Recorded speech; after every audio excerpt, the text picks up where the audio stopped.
आज आप लोग आस्था जीरियाट्रिक सेंटर में आए हैं और मैं डॉक्टर शुक्ला आपको ये बताने की कोशिश करूंगा कि जीरियाट्रिक्स या वृद्धावस्था क्या है और जीरियाट्रिक्स या वृद्ध मरीज़ों को देखने के लिए जीरियाट्रिक मेडिसिन ब्रांच की अहमियत क्या है और फंडामेंटल्स ऑफ जीरियाट्रिक मेडिसिन क्या है। तो वृद्धावस्था जीरियाट्रिक्स, जैसे कि हम लोग जानते हैं पीडियाट्रिक्स जो डॉक्टर बच्चों को देखता है उसको पीडियाट्रिशियन कहते हैं। सर हमारे साथ पीडियाट्रिशियन बैठे हुए हैं, sir is a child specialist है ना, ये बच्चों में स्पेशलाइज करते हैं। हम लोग वृद्धों की बात करेंगे। तो वृद्धावस्था मतलब जब व्यक्ति 60 साल से ऊपर का हो जाता है तो उसको वृद्ध कहने लगते हैं। क्यों 60 साल के व्यक्ति को वृद्ध कहने लगते हैं, कोई बता पाएगा? माता जी राम राम। कैसी हैं आप? ठीक है, बहुत ठीक। क्या तकलीफ है आपको? हमको कोई तकलीफ नहीं सिवाय इसके कि हम उठ के बैठ नहीं पाते। बैठ नहीं पाती हैं और कोई तकलीफ नहीं, खाली केवल हम चाहते हैं कि हमारे हाथ चलने लगे। हाँ, जिससे हम अपना सारा काम खुद करने लगे। और कोई तकलीफ। दिखता ठीक है? दिखता ठीक है? दिखता ठीक है। सुनता ठीक है? सुनता नहीं ठीक है। तो अब देखिए वृद्धावस्था क्या है, माता जी ने आंसर कर दिया। इसको कहा जाता है फ्रेलिटी। बोलिए फ्रेलिटी का क्या मतलब है? फ्रेलिटी का मतलब है इमोबिलिटी, कि चलने फिरने में दिक्कत होना। क्या दिक्कत होना, क्या बता रही है? चल नहीं पाते, तो इमोबिलिटी, चलने फिरने में दिक्कत हो रही है। दूसरा इंस्टेबिलिटी। इंस्टेबिलिटी का मतलब है कि अनस्टेबल, अगर हम चल रहे हैं तो डर लग रहा है कि हम गिर ना पड़े। तीसरी चीज क्या आई? इनकॉन्टिनेंस। इनकॉन्टिनेंस का मतलब है कि पॉटी और सूसू ना बता पाना, उसकी ताकत कम हो जाना। क्या हुआ? इनकॉन्टिनेंस। चौथी चीज आई इंटेलेक्चुअल इम्पेयरमेंट। क्या आई? इंटेलेक्चुअल इम्पेयरमेंट का मतलब है कि सोचने की क्षमता, समझने की क्षमता, दिमाग की ताकत, निर्णय लेने की क्षमता कम हो जाना, तो इसको इंटेलेक्चुअल इम्पेयरमेंट कहते हैं। तो ये वृद्धावस्था के 4 आईज है। क्या है? क्या क्या? रिपीट कीजिए। इंस्टेबिलिटी, इमोबिलिटी, इनकॉन्टिनेंस और इंटेलेक्चुअल इम्पेयरमेंट। तो ये चीज़ें होने का मतलब है कि हम वृद्धावस्था की तरफ अग्रसर हो रहे हैं।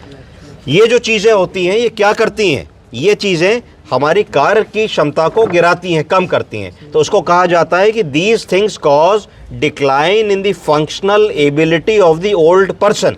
फंक्शनल एबिलिटी क्या है? फंक्शनल एबिलिटी का मतलब है कि इन्होंने कहा कि हम ये चाहते हैं कि अपना खुद का काम खुद कर सके। खुद का काम क्या होता है? सुबह उठे, नहाना धोना, ब्रश करना, कपड़ा बदलना, नाश्ता बनाना, चाय गर्म करके पी लेना, दरवाज़ा खोल देना, दूध गर्म कर देना, ब्रश कर लेना, किसी को फ़ोन मिला लेना, व्हाट्सएप पे गुड मॉर्निंग बोल देना। तो ये सारी जो चीज़ें हैं ये धीरे धीरे जैसे आयु बढ़ती है तो आयु के साथ साथ ये कार्य हमारा कम होता चला जाता है और हमारी फंक्शनल कैपेसिटी कम होती चली जाती है। हर आदमी के जीवन में एक आखिरी दिन होता है जब तक उसने कार या स्कूटर चलाया होता है, जब तक उसने किचन में खाना बनाया होता है, जब तक उसने मार्केटिंग की होती है, शॉपिंग की होती है, और एक ऐसा दिन आ जाता है जिसके बाद से वो व्यक्ति डिपेंडेंट हो जाता है, बिस्तर पकड़ लेता है और घर के बाहर प्रायः नहीं जा पाता। ये सारी बातें हम एजिंग की कर रहे हैं। तो एजिंग को 2 भागों से हम लोगों को डिवाइड करना चाहिए, एक बायोलॉजिकल एजिंग और एक क्रोनोलॉजिकल एजिंग। कौन कौन सी एजिंग होती है? क्रोनोलॉजिकल। तो क्रोनोलॉजिकल एजिंग का मतलब क्या होता है? माता जी आप कितने साल की हैं? 94। माता जी 94 ईयर्स की हैं, है ना? आपकी पैदाइश किस सन की है? 29 की। 1929 की पैदाइश है। तो माता जी का पासपोर्ट, उनका आधार कार्ड 1929 के नाम से है। तो इनकी जो क्रोनोलॉजिकल एज है, जिसको कोई परिवर्तित नहीं कर सकता, जो फिक्स्ड है, जो रिकॉर्ड्स में लिखी है, वो 94 वर्ष है। कितनी है? तो ये उनकी क्रोनोलॉजिकल एज हो गई। क्या हो गई? अब बारी आई कि बायोलॉजिकल एज क्या है। बायोलॉजिकल एज वो है जो इस 94 वर्ष के इंडिविजुअल की बॉडी के सेल्स की एज है। इसका क्या मतलब है? इसका मतलब है कि एक 60 साल का आदमी इतना फिट हो सकता है कि वो 40 साल का लगे। तो इसका मतलब है वो 60 साल के आदमी की क्रोनोलॉजिकल एज तो 60 है पर बायोलॉजिकल एज कुल 40 जैसी दिखती।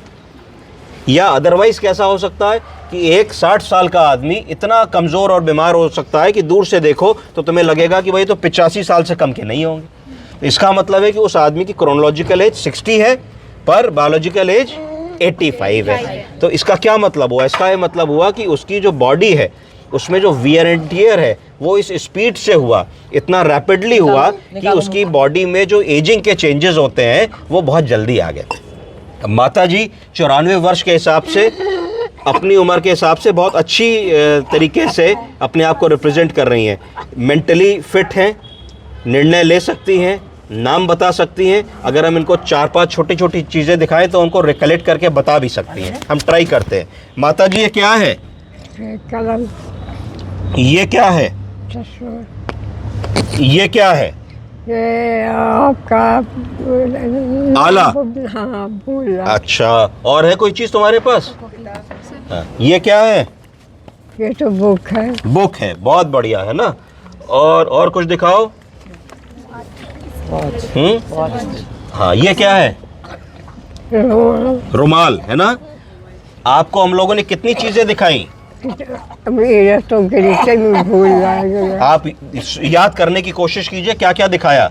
आपने दिखाया हमको रुमाल, हाँ। आपने दिखाया आला, हाँ। आपने दिखाया चश्मा, हाँ। आपने दिखाया पेन, हाँ, और ओला।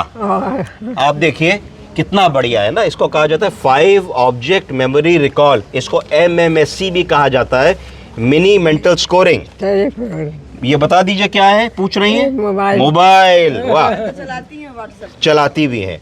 तो इसका मतलब है कि इस उम्र में भी इनको क्या नहीं हुआ, इनको दिमाग की